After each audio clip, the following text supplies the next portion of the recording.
അതെന്നെ പറഞ്ഞത്. അത് മുഖ്യമന്ത്രിയുടെ കയ്യിലുണ്ട്, മുഖ്യമന്ത്രി അന്വേഷിച്ചോട്ടെ. ഞാൻ എന്റെ നിയമ നടപടികൾ സ്വീകരിച്ചിട്ടുണ്ട്. ഇതൊക്കെയാണോ മുഖ്യമന്ത്രിക്കെതിരെയുള്ള ആരോപണം? ഞാൻ ഉന്നയിച്ചിട്ട് മുഖ്യമന്ത്രിക്ക് എന്താ മറുപടി? ബാറ് അനുവദിച്ചതില്, ക്ലാസിഫിക്കേഷൻ ഇല്ലാതെ ബാറുകൾ അനുവദിച്ചതിൽ കോടികളുടെ തിരിമറി നടത്തുന്നുണ്ട്. മുഖ്യമന്ത്രി അറിഞ്ഞുകൊണ്ടാണ്. അഴിമതി ആരോപണം. ഇന്നലെ ഇപ്പോൾ വീണ്ടും ആരോപണം ഉന്നയിച്ചിരിക്കപ്പെട്ടിരിക്കുകയാണ്. രമേശ് ചെന്നിത്തല ഉന്നയിച്ചിരിക്കുന്ന ആരോപണം. ഇതിന് മുഖ്യമന്ത്രിയാണ് മറുപടി പറയേണ്ടത്. കേരളം ഭരിക്കുന്ന മുഖ്യമന്ത്രിയാണ്. ഞാനല്ലോ ഭരിക്കുന്നത്. മുഖ്യമന്ത്രി കൃത്യമായിട്ടും പറഞ്ഞിട്ടുണ്ട്.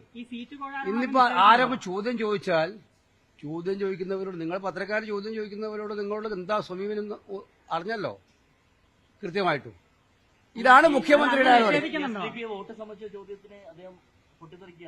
അതാ പറഞ്ഞത്. അതിന് നിങ്ങൾക്ക് ആക്ഷേപമില്ലല്ലോ. നിങ്ങൾക്ക് എന്റെ അടുത്ത് താങ്കൾ ഇതുപോലെ ചോദ്യം ചോദിക്കുന്നുണ്ടല്ലോ. ഇതുപോലെ ചോദ്യം ചോദിക്കാൻ പോലും അനുവദിക്കാതെ പാർട്ടിക്കാരോട് പറയും വീട്ടിൽ പോയി ചോദിക്കാൻ, പത്രക്കാരോട് പറയും നിങ്ങൾ പത്രക്കാരോട് എന്ന് പറഞ്ഞ് പത്രക്കാരോട് പുറത്തു പോകും. ഈ അസഹിഷ്ണുതയുള്ള ആളാണ് കേരളത്തിൽ നയിക്കാൻ പോകുന്നത് മനസ്സിലാക്കണം. കൃത്യമായിട്ടും നമുക്കറിയാം, ഈ രാജ്യത്തെ ജനങ്ങളുടെ താല്പര്യങ്ങൾക്കെതിരായിട്ടാണ് സർക്കാർ നിൽക്കുന്നത് മനസ്സിലായിട്ട് ജനം മുഴുവൻ എതിരാണ്. ഇത് മനസ്സിലാക്കിയിട്ടുള്ള അസഹിഷ്ണുതയാണ് മുഖ്യമന്ത്രിയുടെ സ്വഭാവത്തിൽ കാണുന്നത്. അദ്ദേഹം തെളിയിക്കട്ടെ. ഞങ്ങൾ കൃത്യമായിട്ടുള്ള വ്യക്തമായിട്ടുള്ള സൂചനകൾ നൽകിയിട്ടില്ല. ഞങ്ങൾ പറഞ്ഞത് ഞങ്ങളും BJP ഇന്ത്യയിൽ ഒരു ആര് വിശ്വസിക്കാനാണ്. കൃത്യമായിട്ടും നിങ്ങൾ മനസ്സിലാക്കേണ്ടത്, നരേന്ദ്രമോദിക്കെതിരെയോ അമിത്ഷായ്ക്കെതിരെയോ പേരെടുത്ത് വിമർശിക്കാൻ മുഖ്യമന്ത്രിക്ക് ധൈര്യമുണ്ടോ? മയിൽപീലി തല്ലാണ് സാധാരണ. നമ്മൾ വായിച്ചിട്ടുണ്ട്, യശോദ ശ്രീകൃഷ്ണൻ കുറുമ്പ് കാണിക്കുമ്പോൾ യശോദ കൃഷ്ണൻ മയിൽപീലി കൊണ്ട് തല്ലുന്നു വേദനിക്കാതിരിക്കാൻ. അങ്ങനെ BJPക്കെതിരെയുള്ള മുഖ്യമന്ത്രിയുടെ വിമർശനം മയിൽപീലി തല്ലാണ് കൃത്യമായിട്ടും പറഞ്ഞാൽ.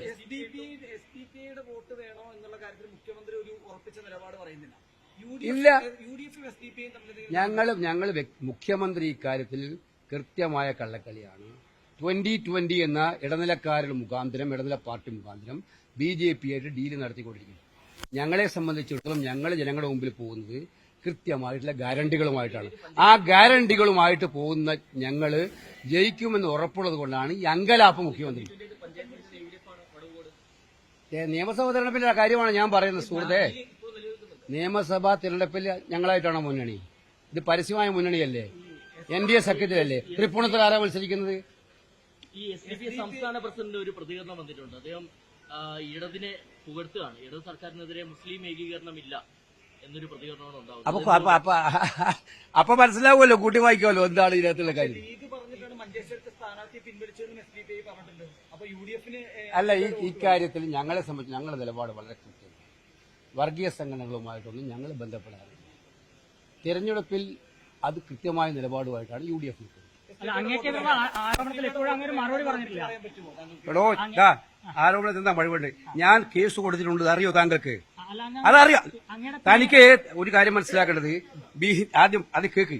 ചോദ്യം ചോദിച്ചല്ലോ. എന്റെ പൊതുജീവിതം എനിക്ക് നന്നായിട്ട് അറിയാം. മുഖ്യമന്ത്രിയുടെ DGPന്റെ കയ്യിൽ ആദ്യം പെറ്റീഷൻ കൊടുത്തത്. എന്താ അന്വേഷിക്കാത്ത മുഖ്യമന്ത്രി? കേരളത്തിലെ മുഖ്യമന്ത്രിയുടെ DGPന്റെ കയ്യിലാണ് ആദ്യത്തെ പെറ്റീഷൻ. ഞാൻ പറഞ്ഞിട്ട് കേൾക്കു സഹോദര, താൻ ചോദിച്ച ചോദ്യത്തിനല്ലേ ഉത്തരം പറയുന്നത്. ഇത് വ്യക്തമാണ്. ആ കാര്യത്തില് എന്നെ സംബന്ധിച്ചിടത്തോളം എടുക്കേണ്ട എല്ലാ നിയമ നടപടിയും സ്വീകരിച്ചത്. ഇത് വ്യാജമായിട്ടുള്ള ഇലക്ഷൻ മുന്നിൽ കണ്ടുകൊണ്ട് തെരഞ്ഞെടുപ്പ് വന്നപ്പോഴല്ലേ BJPയും CPM കൂടെ സ്പോൺസർ ചെയ്ത ആരോപണമാണ്. ആ ആരോപണത്തിന് കൃത്യമായിട്ടുള്ള നിയമ നടപടി സ്വീകരിച്ചിട്ടുണ്ട്. ഇനി പിണറായി വിജയന്റെ DGPന്റെയിലും പരാതി കൊടുത്തിട്ട് അന്വേഷിച്ചോട്ടെ. ഏത് അന്വേഷണത്തിനും എനിക്ക് പേടിക്കേണ്ട കാര്യമില്ല. എന്റെ മടിയിൽ കനമില്ല സുഹൃത്തെ, മനസ്സിലാക്കിയോ? അല്ല, ഞാൻ പറഞ്ഞല്ലോ ഇക്കാര്യത്തിൽ നിങ്ങളോട് കൃത്യമായിട്ട് പറഞ്ഞല്ലോ. ഞങ്ങളെ സംബന്ധിച്ചിടത്തോളം ഞങ്ങളുടെ നിലപാട് വളരെ ക്ലിയറാണ്. നിങ്ങൾ മനസ്സിലാക്കേണ്ടത്, BJP CPM ബന്ധം വളരെ വ്യക്തമാണ്.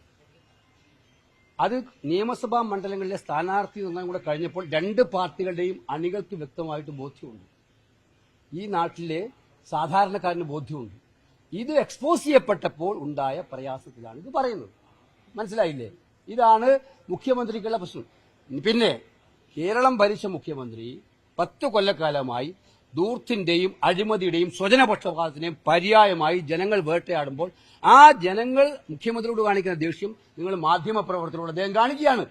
മാധ്യമപ്രവർത്തകർ ചോദ്യം ചോദിക്കാൻ പോയാൽ ചോദിക്കാൻ പറ്റില്ല. പാർട്ടി പ്രവർത്തകൻ ചോദ്യം, ഇത്രയും അസഹിഷ്ണുത 10 കൊല്ലക്കാലം കേരളം സഹിച്ചൊരു മുഖ്യമന്ത്രിയിൽ നിന്നാണ് ഉണ്ടാകുന്നതെന്ന് ഒന്ന് മനസ്സിലാക്കണം. ഇത് ഈ അസഹിഷ്ണുതയ്ക്ക് ജനങ്ങൾ കൃത്യമായി മറുപടി പറയും. വികസനം സംബന്ധിച്ച്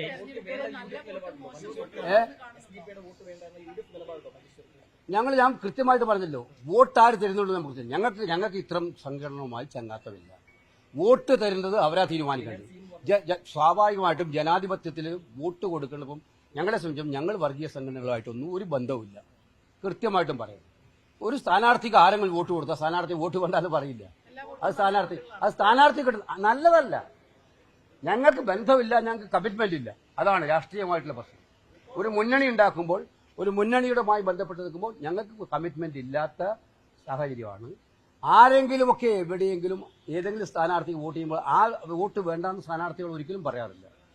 മനസ്സിലായില്ലേ? വോട്ടുകളല്ല ഇൻഡിവിജ്വലാണ്. കാരണം വെച്ചാൽ നിങ്ങൾ ചോദിക്കേണ്ടത് മുഖ്യമന്ത്രിയാണ് ഇക്കാര്യത്തിൽ കളക്കളിക്കുന്നത്. SDPയുടെ ബന്ധം ചോദിച്ചപ്പോൾ മുഖ്യമന്ത്രിയാണ് കളക്കുന്നത്. വയനാട്ടിലെ കോൺഗ്രസ് വെച്ച വീട് എവിടെയെന്നാണ് ചോദിക്കുന്നത്. ഞങ്ങൾ അങ്ങനെ പറഞ്ഞിട്ടില്ല. നിങ്ങൾ പറയേണ്ടത്, ഞാൻ പറഞ്ഞില്ലേ, വോട്ട് ആരുടേതായാലും വോട്ടാണ്. വോട്ടിന് വിലയുണ്ട്.